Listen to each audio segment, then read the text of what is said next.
কখনো কি ভেবেছেন পৃথিবীর বুকে এমন কিছু স্থান আছে যেগুলো দেখতে এতটা অদ্ভুত, রহস্যময় আর মায়াবী যে মনে হয় যেন এই গ্রহের নয়, বরং অন্য কোনো জগতের। কোথাও আছে আগুনে গড়া মরুভূমি, কোথাও বরফে জমে থাকা স্বপ্নের রাজ্য, আবার কোথাও বা সমুদ্র আর পাহাড় মিলে আঁকছে স্বর্গীয় দৃশ্যপট। এই পৃথিবীতেই ছড়িয়ে আছে এমন সব বিস্ময়কর স্থান যা শুধু প্রকৃতির সৌন্দর্যই নয়, মানুষের কল্পনারও সীমা ছাড়িয়ে যায়, যেখানে প্রতিটি স্থান আপনাকে মুগ্ধ করবে নতুন এক বিস্ময়ে। তাহলে চলুন শুরু করা যাক। দানাকিল ডিপ্রেশন ইথিওপিয়ার উত্তর পূর্বাঞ্চলে এবং ইরিত্রিয়ার দক্ষিণে অবস্থিত এবং আফ্রিকা মহাদেশের তৃতীয় সর্বনিম্ন স্থান। এটি সমুদ্রপৃষ্ঠ থেকে প্রায় 410 ফুট নিচে অবস্থিত এবং পৃথিবীর অন্যতম উষ্ণতম এলাকা। গ্রীষ্মকালে তাপমাত্রা পৌঁছে যায় প্রায় 134 ডিগ্রি ফারেনহাইট পর্যন্ত। এটি তার উজ্জ্বল রঙের লবণরদ, ফুটন্ত উষ্ণ প্রশোভন এবং অদ্ভুত আগ্নেয়গিরির ভূদৃশ্যের জন্য বিখ্যাত। এখানে তীক্ষ্ণ রঙের সালফার হ্রদ এবং বহু সক্রিয় আগ্নেয়গিরি রয়েছে, যেগুলোর ধারাবাহিক অগ্নুৎপাতে গড়ে ওঠে অদ্ভুত ও চমকপ্রদ ভূপ্রকৃতি। এই মরুভূমির প্রধান বাসিন্দারা হলেন আফার জনগোষ্ঠী। তারা কঠোর পরিবেশে টিকে থাকার জন্য পরিচিত এবং লবণ উত্তোলন ও বাণিজ্যের মাধ্যমে জীবন ধারণ করেন। সবচেয়ে বাসযোগ্যহীন স্থান হয়েও দানাকিল ডিপ্রেশন তার বিস্ময়কর সৌন্দর্য আর অনন্য ভূতাত্ত্বিক রহস্যের জন্য বিজ্ঞানী ও পর্যটকদের কাছে এক অবিরাম আকর্ষণের স্থান।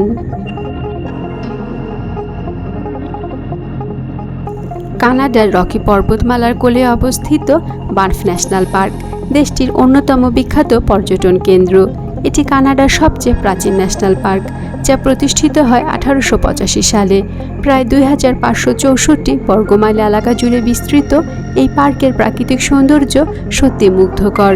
আকাশছোঁয়া পাহাড়, স্ফটিক স্বচ্ছ হ্রদ আর গর্জন করা জলপ্রপাত যেন এক জীবন্ত স্বর্গ। প্রতি বছর লক্ষ লক্ষ মানুষ এখানে আসেন স্কিং, হাইকিং ও ক্যাম্পিংয়ের মতো রোমাঞ্চকর আউটডোর অ্যাডভেঞ্চারের জন্য। পার্কে বসবাস করে বহু বন্যপ্রাণী, ভালুক, এলক, নেকড়ে, যারা এই বনের নীরবতাকে প্রাণবন্ত করে তোলে। এখানকার স্থাপত্য নিদর্শনগুলোর মধ্যে বিশেষভাবে উল্লেখযোগ্য ফেয়ারমন্ট বানফ স্প্রিং হোটেল, যা ভৌতিক হোটেলের জন্য বিখ্যাত এবং বিশ্বের নানা প্রান্ত থেকে পর্যটকদের আকর্ষণ করে। শুধু পর্যটন নয়, এই পার্ক একটি গুরুত্বপূর্ণ প্রাকৃতিক সংরক্ষণ এলাকা, যা পরিবেশ ও বন্যপ্রাণীর বাসস্থান রক্ষায় ভূমিকা রাখে। পূর্ব আফ্রিকার তানজানিয়ার অন্যতম বিস্ময়কর প্রাকৃতিক অভয়ারণ্য সেরেনগেটি ন্যাশনাল পার্ক প্রায় 14,750 বর্গ কিলোমিটার এলাকা জুড়ে বিস্তৃত। এই পার্কটি অসংখ্য বন্যপ্রাণী স্বর্গরাজ্য, যেখানে সিংহ, চিতা, হাতি, জিরাফ, জেব্রা, গ্নু সহ শত শত প্রজাতির প্রাণী অবাধে বিচরণ করে। আগ্নেয়গিরির অগ্নুৎপাতের ফলে গঠিত এই ভূমিতে সৃষ্টি হয়েছে মনোমুগ্ধকর প্রাকৃতিক দৃশ্য। আগ্নেয়গিরির ক্রেটার, হ্রদ, জলপ্রপাত ও সবুজে মোড়া বিস্তীর্ণ প্রান্তর। সেরেনগেটির সবচেয়ে বিখ্যাত দৃশ্য হল গ্রেট মাইগ্রেশন। প্রতি বছর প্রায় 15 লাখ গ্নু, 2 লাখ জেব্রা ও অসংখ্য হরিণ খাদ্য ও পানির সন্ধানে হাজার হাজার কিলোমিটার দীর্ঘ যাত্রা করে, যা বিশ্বের অন্যতম বৃহত্তম প্রাণীর স্থানান্তর। এখানকার বিস্তীর্ণ সাভানা, ছড়ানো অ্যাকেশিয়া গাছ আর অসীম নীলাকাশ মিলিয়ে এক অনন্য সৌন্দর্যের জন্ম দেয়। এছাড়াও সেরেনগেটি সাংস্কৃতিকভাবেও গুরুত্বপূর্ণ, বিশেষ করে এখানকার মাসাই জনগোষ্ঠীর জন্য, যারা এই ভূমির ঐতিহ্য ও সংস্কৃতিকে বাঁচিয়ে রেখেছে প্রজন্মের পর প্রজন্ম। জাপানের সর্বোচ্চ পর্বত মাউন্ট ফুজি, যার উচ্চতা প্রায় 12,389 ফুট। প্রকৃতির মহিমান্বিত সৌন্দর্যের প্রতীক এই পর্বত জাপানের এক গুরুত্বপূর্ণ সাংস্কৃতিক আইকন। এর অনন্য ভূদৃশ্য ও সাংস্কৃতিক গুরুত্বের কারণে 2013 সালে ইউনেস্কো এটিকে বিশ্ব ঐতিহ্য হিসেবে স্বীকৃতি দেয়। ফুজি একটি সক্রিয় আগ্নেয়গিরি হলেও 1707 সালের পর থেকে এটি আর অগ্নুৎপাত করেনি। গ্রীষ্মকালে মাউন্ট ফুজির হাইকিং ট্রেলগুলো খোলা থাকে, যা অভিযাত্রীদের শীর্ষে ওঠার সুযোগ করে দেয়, বিশেষ করে এর চূড়া থেকে সূর্যোদয় দেখা। এটি প্রতিটি দর্শকের জন্য এক অবিস্মরণীয় অভিজ্ঞতা। চারপাশে লেক, বন এবং মন্দির, মাউন্ট ফুজিকে ঘিরে এক অপূর্ব নৈসর্গিক পরিবেশ সৃষ্টি করেছে। জাপানি সংস্কৃতিতে এটি পবিত্রতার প্রতীক এবং দেশি বিদেশি হাজারো মানুষ প্রতি বছর এর শীর্ষে আরোহণের স্বপ্ন দেখেন।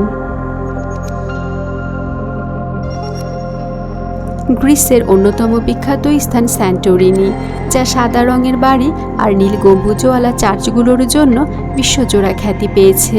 এগুলো উঁচু পাহাড়ের ধারে দাঁড়িয়ে আছে, সামনে অনন্ত নীল সমুদ্রের দৃশ্য। হাজার হাজার বছর আগে আগ্নেয়গিরির অগ্নুৎপাতের ফলে এই দ্বীপের জন্ম। স্যান্টোরিনির স্থাপত্যও অনন্য, সাদা দেয়াল, বাঁকানো ছাদ আর পাথরের সরু আঁকাবাঁকা পথ যেন পাহাড়ের গায়ে বোনা হয়েছে। এখানকার দৃশ্য সত্যি অপূর্ব। স্ফটিক স্বচ্ছ নীল জল, খাড়া পাহাড় আর সূর্যাস্তের সময় আকাশে ছড়িয়ে পড়া কমলা ও লাল রঙের মায়াবী আভা। আজ স্যান্টোরিনি শুধু একটি জনপ্রিয় ভ্রমণ স্থানই নয়, এটি সংস্কৃতি, বিলাসিতা এবং টেকসই পর্যটনের এক প্রতীক, যা সারা পৃথিবী থেকে ভ্রমণ পিপাসুদের টেনে আনে। আইসল্যান্ডের অন্যতম বিখ্যাত ও মনোরম জলপ্রপাত গোডাফস, যার অর্থই হলো দেবতাদের জলপ্রপাত। প্রায় 100 ফুট প্রস্থ এবং 40 ফুট উচ্চতা নিয়ে এটি গড়ে তুলেছে এক অপরূপ দৃশ্য। প্রবল স্রোতে গড়িয়ে পড়া জলপ্রপাতের চারপাশে ধোঁয়াটে কুয়াশার আস্তরণ তার সৌন্দর্যে যোগ করে এক রহস্যময় জাদু। গোডাফস শুধু প্রাকৃতিক সৌন্দর্যের জন্যই নয়, বরং গভীর ঐতিহাসিক ও সাংস্কৃতিক গুরুত্বের জন্যও বিখ্যাত। ভ্রমণকারীরা সহজেই এই জলপ্রপাতে পৌঁছাতে পারেন এবং নানা দিক থেকে সৌন্দর্য উপভোগ করতে পারেন। শীতকালে যখন জলপ্রপাত বরফ ও তুষারে চাদরে ঢাকা থাকে, তখন এটি যেন রূপকথার কোনো দৃশ্যের মতো দেখায়, এক স্বপ্নের সাদা স্বর্গের রূপে।